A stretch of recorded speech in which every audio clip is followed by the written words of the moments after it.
And welcome to Lecture 9, the second part of our series on the Supreme Court's agenda setting process. In this lecture, we'll turn our attention to how political scientists study judicial decision making at this stage. In doing so, we'll consider questions such as why do we use social science to study the agenda setting process anyway? And what hypotheses do we have from the different theories of judicial decision making? How can we conceive of a justice's vote spatially? What would a model of judicial decision making look like at this point? Ultimately, we want to understand what political science tells us about judicial behavior at this stage in the judicial decision making game. We'll then at the end evaluate the evidence to see if one of the theories, right, so when I'm talking about the theories, I'm thinking of the legal model, the attitudinal model, or the strategic model, and we'll see if the evidence supports one of those models more than the others. In the last virtual class, we spent a lot of time considering the micromechanics of how the agenda setting process actually works. But today we want to understand why we see the results that we do. Recall that the aim of social science is to explain variation that we observe in the social or political world. At this stage of the judicial process alone, we observe at least 3 different forms of variation. For a cert petition, some justices vote to grant and others vote to deny. For any given petition, the court as a whole will grant review in some petitions and deny review in many, many more. And across each, the overall number or proportion of petitions granted for review by the court changes.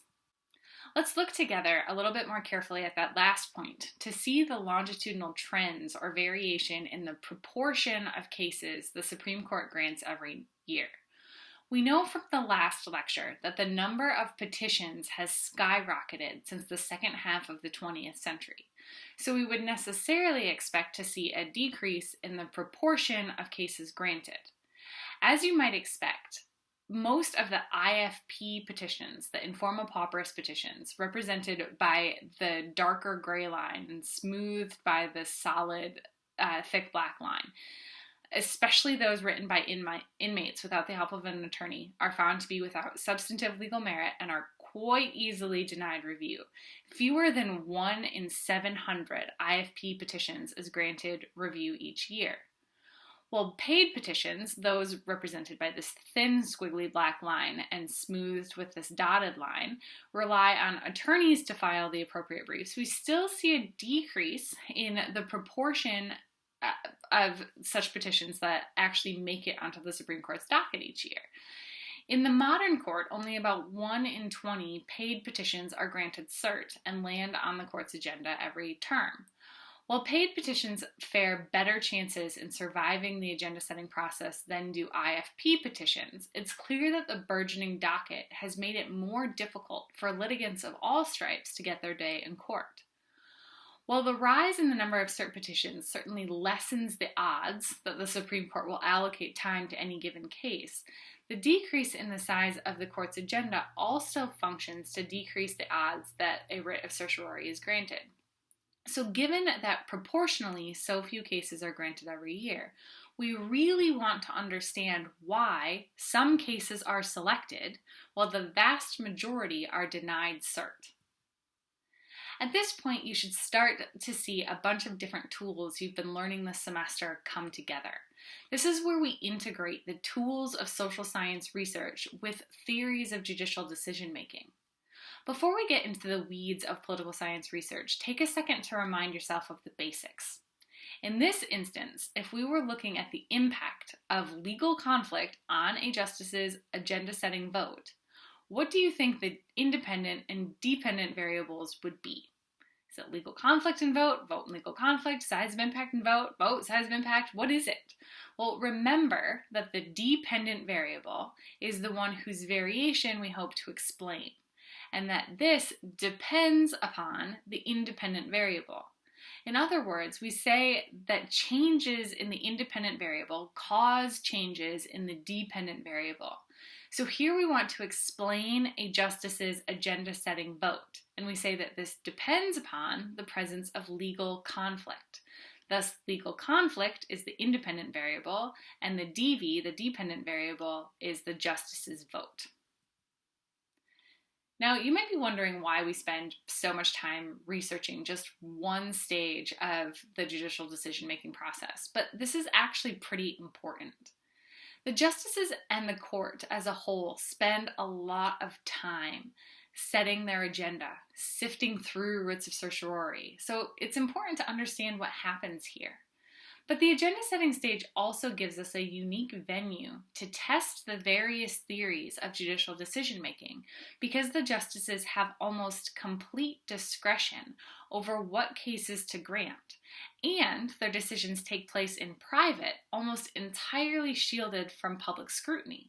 So it's reasonable to expect that judicial behavior is affected by a pretty limited set of factors. And that's what we want to discover, right? What factors affect the choice a justice makes at the cert stage? To approach this as a researcher, we have 3 theories to draw from. You should be familiar with these since we covered these a couple of lectures ago. The first of these theories or models is the legal model. Recall that this hypothesizes that the law is the primary factor that influences judicial decision making.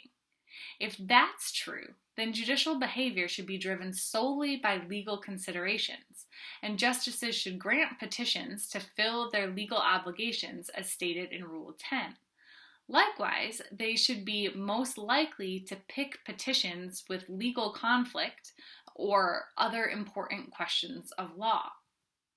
The attitudinal model, on the other hand, yields a different hypothesis. This predicts that justices' policy preferences predominantly explain their behavior. So they should grant review in cases where the lower court outcome is ideologically displeasing to them, so they can try to fix what they perceive as an error in the lower court. The less parsimonious strategic model comes along and sort of splits the difference, offering the hypothesis that while justices' policy preferences matter a lot, there are constraints on always pursuing your preferences. So what are some of the constraints at the agenda setting stage? Well, one obvious source of constraint is the court's own Rule 10, which gives the parameters of the court's legal obligations. But the justices also need to be concerned about what might happen if the court grants review. How will the court as a whole rule on the merits of the case? In other words, if the court decides to grant a case, what happens next? This is really the central component of the strategic model that says that actors are rational and sophisticated, which means that they always have forward-looking behavior. So the immediate decision is placed in the context of the downstream consequences of what's going to happen next. So you look forward, see, like maybe you as a justice really don't like the lower court's decision. And so you would like to grant the case in order to overturn the lower court's decision. But you can be smart enough and look at the next stage, right? So let's say that you're a liberal justice on a conservative majority court and the decision in the lower court was conservative. So you can think, right, as a liberal justice that you'd really like to grant review because you want to reverse the conservative lower court's decision. But you can also look around at your colleagues and say, if I, as a liberal justice, grant review, the likelihood that my conservative colleagues also agree with me and want to overturn this decision is pretty slim. And in fact, if we take this case, then my conservative colleagues are more likely to affirm that lower court's decision, which would set national policy preference. And so even though I can't get what I want the most, that is to accept a case and overturn it, at least I'd be able to avoid the worst outcome by containing the decision of the lower court to that circuit or that state court so it doesn't set national precedent. If I, as a liberal justice, accept this case and my colleagues affirm the lower court's decision, then it becomes national precedent. We'll look more at that in just a few moments, so if that sounds a little confusing, sit tight, we'll clarify. Okay, but for now, what do you think? What explanation sounds the most plausible? The legal, attitudinal, strategic? Does this all sound pretty bogus to you? Hopefully you have a pretty good sense of where we're going here. But before we turn to look at the statistical results, let's make sure that we understand what it means for a justice to be a sophisticated, rational actor with forward-looking behavior. That's quite a mouthful, right?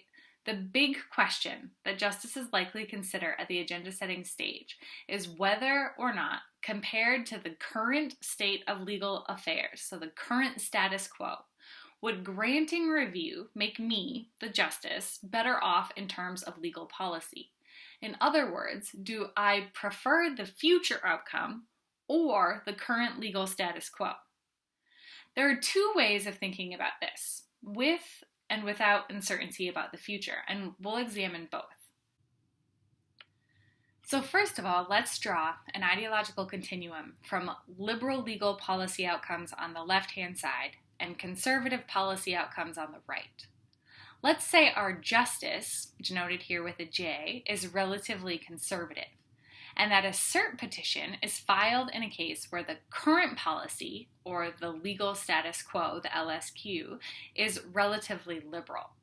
So we know that for this justice, if the court grants cert and makes any decision that is to the right of the LSQ, then our justice would be happy. All of this area is a policy gain. It's much more preferable. It gets closer to the justice. Even if it's just incrementally to the right, it's still a policy gain. So it doesn't matter if it pulls all the way to the justice's ideal point. All of this is a policy gain. So if the justice thinks that granting a case will move the legal policy this direction, then he or she would be happy about this. However, if the court grants a case and writes an opinion that is to the left of the legal status quo, then it moves the policy further away from our justice's ideal point, and he's going to be unhappy. Anything to the left of the LSQ is a policy loss for our justice.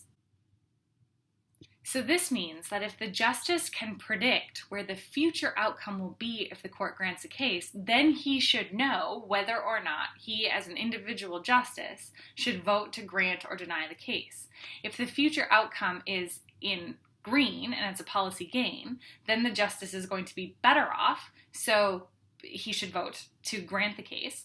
If it's going to be in the red, then our justice, if this justice is using forward-looking behavior, would be wise to say, no, I don't want to grant this case, so I should deny if this is where it's going to wind up.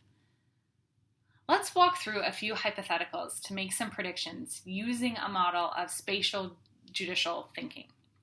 You'll notice that the ideal point of the hypothetical justice is a bit more to the center than our last example. And the legal status quo is still left of center, but not as extreme as the first case. Now we'll add a point to our line called M to represent the justice's prediction of where the policy contained within the majority opinion will be. So that's what M stands for. So let's say that M is here. If M is to the left of the legal status quo, should our justice vote to grant review when it's to the left? What if the majority opinion was going to be written between the legal status quo and our justice's ideal point? Or how about if the majority opinion is even more conservative than the justice's ideal point? Or let's bump it to be an extremely conservative opinion. What should the justice do then?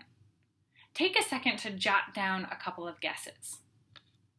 In the first instance, it's probably pretty easy to tell that a justice should vote to deny cert, because if the court grants the case, then she's worse off, right? Anything to the left is not preferable for our justice because the legal status quo is closer to our justice's ideal point than anything to the left would be. The second hypothetical case should definitely be granted because it's in between the legal status quo and closer to the justice, and so this is a zone of policy gain for the justice. Similarly, even if the decision is slightly more conservative than our justice might prefer, she's probably still pretty happy to grant cert in this third case because this is still closer to the justice's ideal point than the legal status quo. But if the majority opinion is written way to the right, to the conservative wing of the court, our center-right justice is probably going to be worse off. Look at the spatial proximity of the justice again. You should see that when the majority opinion is written so far to the right, then the justice is actually worse off because she's ideologically more proximate to the legal status quo than to the majority opinion out here. So there's a range of outcomes that this justice prefers to the legal status quo, but it's not everything to the right. That there's sort of this circle, right? That getting outside of bounds here means that this is going to be too conservative for our justice. The previous slide assumes that we always know exactly what will happen when the case is decided. That is, that we'll always know where the majority opinion is going to be written. This is probably unrealistic for a few reasons. First, the justices learn throughout the process. That is, they learn more about the case from reading the merits briefs that are filed after a case is accepted. They learn from attorneys and their colleagues at oral arguments, which we'll talk about later. So their original beliefs about where the majority opinion will be written might change based on what they have learned. Secondly, a justice's colleagues will attempt to persuade the justice to join them during the opinion writing process. There's some give and take and negotiation going on behind the scenes. So coming up with an exact prediction of the court's final legal policy is pretty tricky. Finally, sometimes justices themselves actually change their mind from the time of casting a vote to grant a cert petition and the time of signing on to one of the court's opinions. But despite these qualifying factors, it's reasonable to assume that justices probably have a pretty good guesstimate about what is likely to occur. They know their own policy preferences, and they've served a very long time with their colleagues on the court, so they have a pretty good idea of where the majority opinion is likely to land. So we can change the spatial model slightly and think about it in terms of probable outcomes instead of exact predictions. That is, a justice will have a sense of the likely outcome, even if she doesn't know exactly where the majority opinion will land. This takes the shape of a bell curve. So here, let's say this is centered over our justice, where the justice thinks that she's pretty likely to see the opinion written close to her ideal point, right? So the bell curve represents the likelihood of where the majority opinion will be written. So again, under the bell curve, between the justice and the legal status quo, the justice will be happy with the new outcome. To the left of the status quo, the justice would be unhappy. But she predicts a really low likelihood, a really low probability that the case will end up to the left of the status quo. Similarly, the justice would be happy with a segment of cases to her right and expects that there's a fairly good probability that the majority opinion will be written within that range. So she thinks it's quite improbable that the opinion will move too far to the right. So this model tells us that the justice will be happy for nearly all of the possible values of the majority outcome, and therefore our justice should vote to grant review. But what happens if we shift the expected probabilities slightly to the right so that it's no longer centered over our justice's ideal point? In this case, we still have the zone of policy gain and the things that are too far to the extreme left or right for our justice, right? Like the justice's preferences don't change, just the likelihood of where the majority opinion will be written is what's changing here. In this case, we see that for most of the potential outcomes, our justice would be happy, but there's more of a gamble because the opinion could be written too conservatively for our justice's preferences. You'll see that the probability drops off, right? But there's still a risk. So then the justice has a choice to make, whether they're willing to accept the risk of a more conservative opinion than they'd prefer or not. Using this type of lens, political scientists, including Michigan State's own Ryan Black and Ryan Owens, who's at University of Wisconsin, undertook a cool research project to empirically test the different theories of judicial decision-making at the agenda-setting stage. To empirically examine the agenda-setting stage, Black and Owens took a random sample of 353 cases that made it to the court's discuss list from the 1986 to 1993 terms, using the private archival records of Justice Blackmun. Their dependent variable of interest is whether an individual justice voted to grant or deny cert. They developed a range of policy and legal variables to ascertain which cues the justices are most apt to consider when selecting cases for the court's agenda. In the end, the authors find that the justices exhibit forward-looking behavior. As the probability of becoming better off with the merits outcome over the status quo increases, they're more likely to cast grant votes. This supports the strategic model because we see that both policy and legal considerations matter, and that these two variables have a relationship with one another. To visualize this, take a look at the graph on the right-hand side of the screen. The x-axis charts the probability that the justice will be happy with the final location of the majority opinion over the status quo, while the y-axis tells us the likelihood that a justice votes to grant review. So you should see right away that this is a positive trend, right? The more certain you are that you're going to see policy improvement, the more likely you as an individual justice are to grant review in this case. In instances where a justice does not expect, right here, we're looking right here, does not expect any policy gains, we expect the justice will only grant a cert petition at about a 0.08 probability. But when the justice has high expectations of policy improvement, the probability that a justice votes to grant review almost doubles to a 15% likelihood. Now remember that these probabilities that we're dealing with here are super small because the justices are only selecting a tiny percentage of cases from the discuss list to begin with.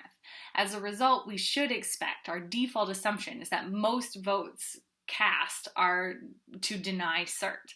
What we're trying to explain is what moves a justice to actually choose to grant a case.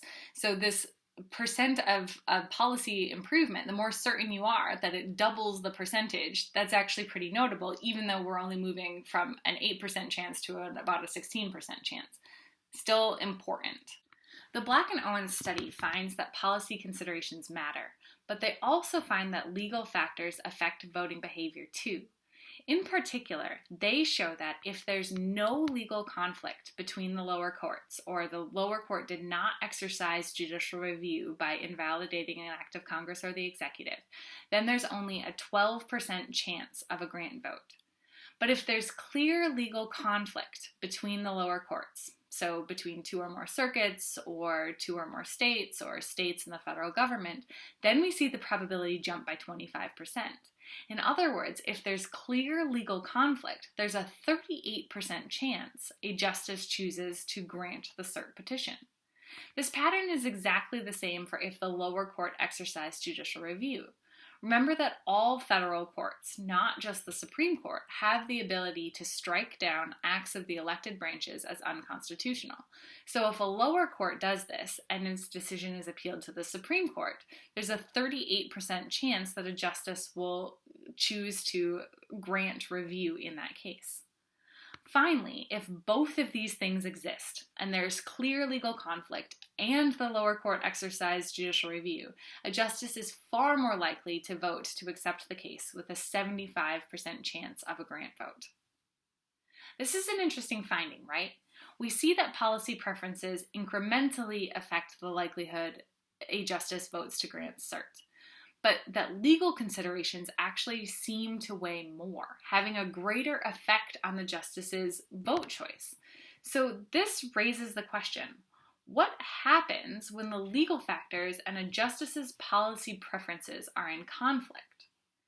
If the law points in direction of granting review, then justices consider policy factors, and their likelihood of voting changes based on the likelihood that the case yields policy gains. In other words, the law and legal factors function both as a constraint and an opportunity for the justices. So long as there are compelling legal reasons for the court to hear a case, it frees the justice to take his or her policy preferences into account and vote accordingly. But on the other hand, if the legal factors say do not grant review, then policy factors are not considered, even if the case will yield policy gains.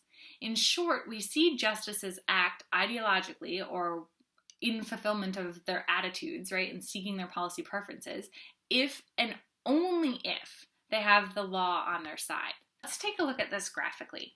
If we isolate cert petitions that have legal merit, that is to say, all of these cert petitions have either exercised judicial review or there's clear legal conflict, we know that the likelihood that a justice votes to grant cert in this case stands at 38%.